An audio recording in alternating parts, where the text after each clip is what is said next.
Hello and welcome to another video. So today we're going to be looking at the Test of Strength Dark Alice deck. I've had a bit of trouble getting some games with this deck due to it being fairly weak to the current meta, although I did manage to get a few nice looking games for the deck and pull off the interesting Test of Strength Dark Alice combo, which works really effectively, especially with one Prince of Darkness when you're using Dark Alice to mill out your deck. So I really wanted to get this as a video and I finally managed to get enough games to do it, so we'll get right into that. Okay, so the first matchup here is against a Swordcraft. The main aim obviously being to kind of stall out until you can Dark Alice and drop your Test of Strength, so you know, dropping any kind of clear you can. Just make sure the board is under your control and not your opponent's control is always a really good advantage. Being able to place the Test of Strength pre-Alice or straight after Alice is always the best way to play this deck as well.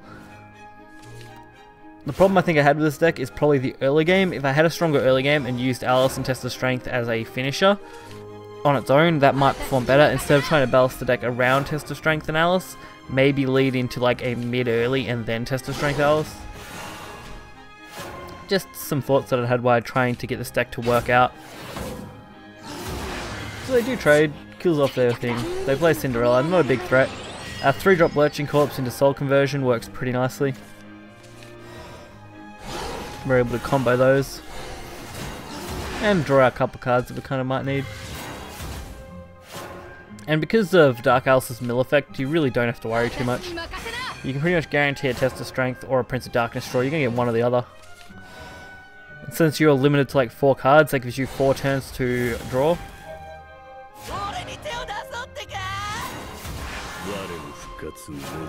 So the hardest part is definitely the early game though. If you really want to take this game, you've got to make sure that you can control the board enough, which is really quite difficult against these sort of decks. I mean, even right here where we've got some decent cards, it's not easy to clear off what you need to clear off to stay alive. Fortunately though, that does clear out the board, being able to summon an extra Lurching Corpse, also thinning the deck. Would you see Tsubaki coming down? Fortunately, we get the turn 6. Solid play, getting our 6 damage and blocking the board out as much as we can. Can't really go too wrong with that kind of play, being able to block everything off.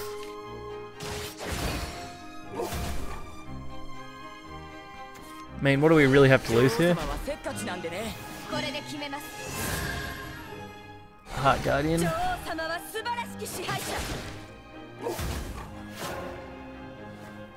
Annoying little card, but not too bad.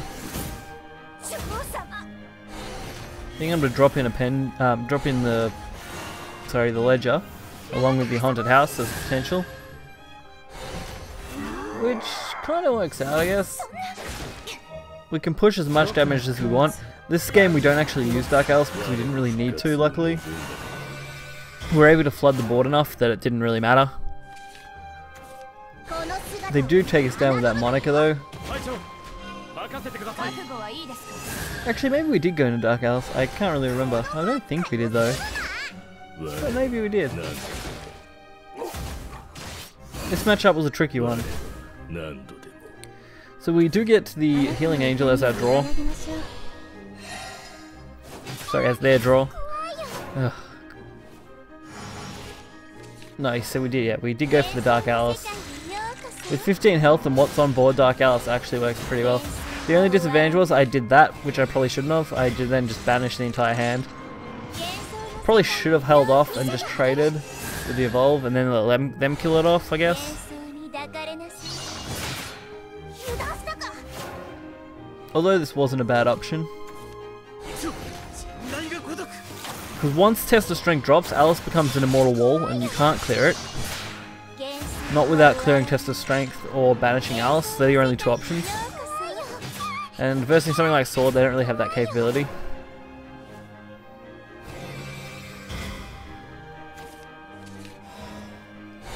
Fortunately, that Grim makes for a wonderful play. I should have attacked with Alice first to their face though, that was my mistake. If I had have hit Alice to their face, I could have put them to 1. then I could have just walled it. Although the Albert would have been a problem, I think, maybe. But I think we're right, with the Alice being able to just block damage. Plus, Grim does the same job next turn, clearing off the entire board. As you see, Prince of Darkness coming down when you've only got 4 cards left. You only get Grim, Test, and Prince, I'm pretty sure, once you mill the deck out. Which leaves you with a nice set of cards.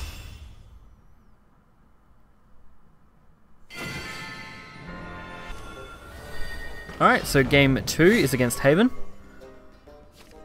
Pretty solid. It performs alright against Haven if you do draw pretty well.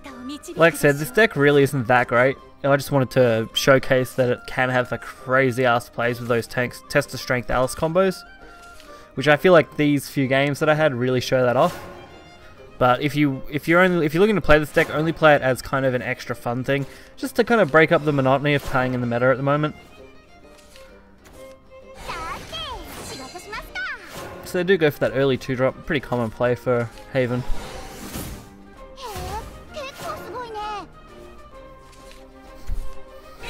And then of course the Goblin plays. More things to have to deal with.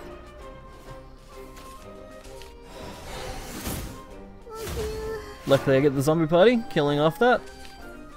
If we can leave them with as little as possible, it's the best way to deal with them.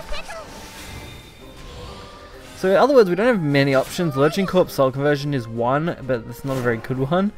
The Attendant of the Night works, it's just not that effective, and the same with this.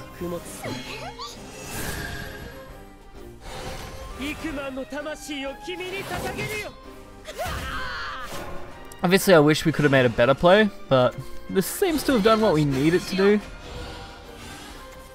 Walling off the board, even just a little bit. Till we can buy some time.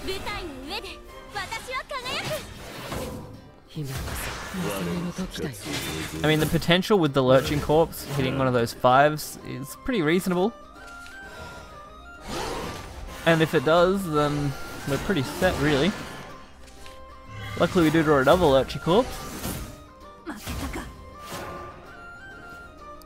So we still have the potential to use that in an effective way. Here's where things get a little difficult.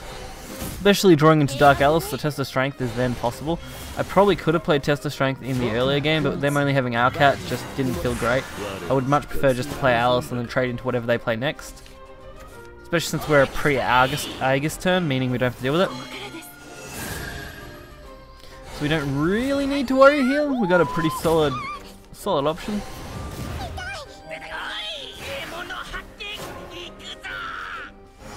So this is the turn where I really didn't have a choice. Playing Test of Strength was the only option.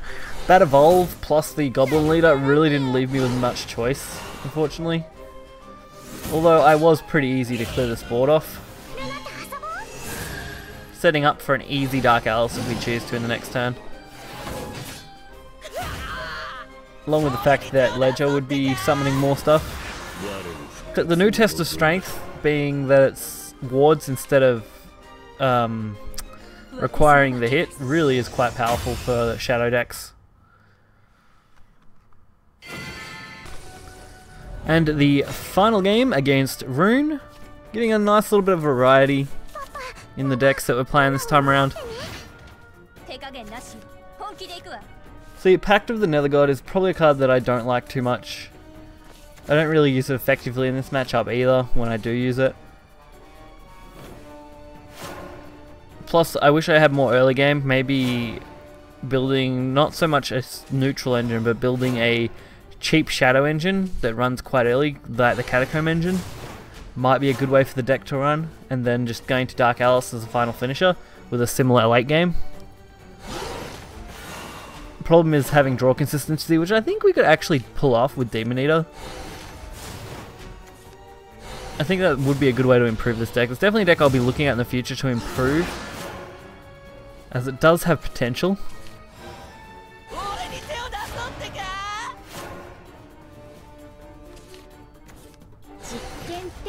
So they go for the Conjure Golem. looking at a more defense-based deck by the looks of things. But they quite easily allow me just to play out what I want. Trying to keep the zombie party just in case I need to play it for a big swing in in the later turns with Test of Strength or something. And of course the Time Worn Mage trading nearly perfectly with my board, if they so choose.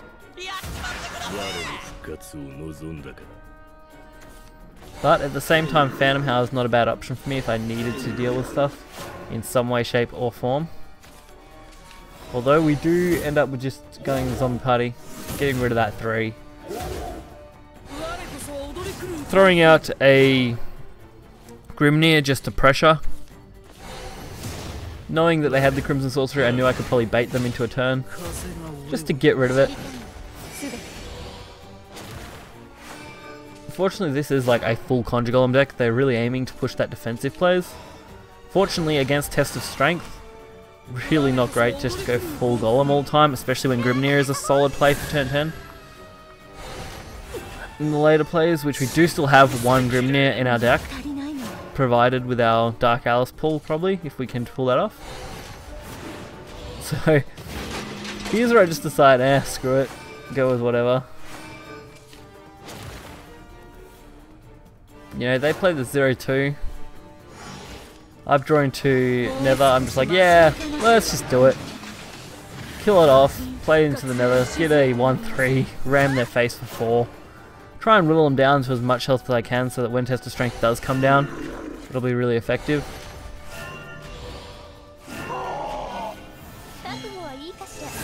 Fortunately, we still have a Death's Ledger, which is a really solid card.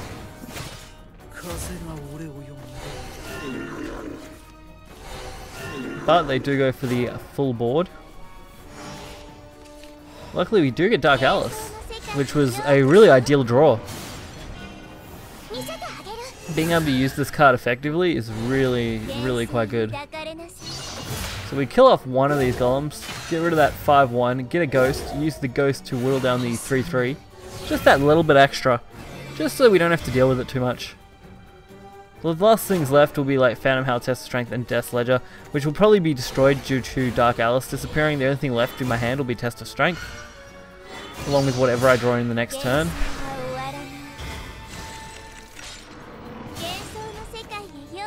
Dark Alice is a card I may have underestimated a little bit during my card reviews, but it's definitely quite as powerful if you build the right deck around it. It's just finding all the pieces to fit together nicely, and that's quite difficult with these decks, and with Shadow not performing quite as well as it used to. So we do end up with the Test of Strength. So we just play it out, block it off, say hey, deal with my Alice, you got 2 turns, put you on a clock. They do go for the Remy I think it is.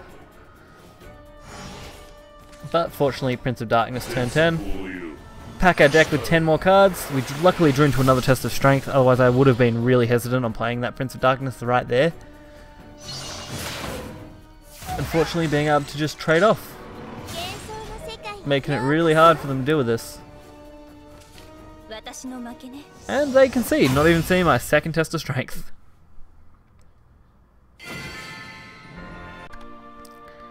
So that was the Test of Strength Dark Alice deck. Like I said, we may revisit this in the future if we can whittle this deck down just a little bit, maybe make the early game a little better so Test of Strength can be played a little better with the Dark Alice so that it's improved.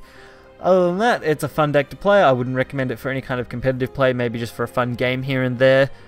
Definitely not too bad though. The Dark Alice Test of Strength combo on its own is literally crazy when you do pull it off. You can do the same thing with Mordecai. Obviously, I don't recommend Mordecai as much because Dark Alice's mill effect with Test of Strength is kind of crucial to the design. Other than that, I hope you guys enjoyed the video. If you did, make sure to hit that like button and subscribe. As always, find the deck list in the description below along with any sources, and I'll catch you guys next time. See ya!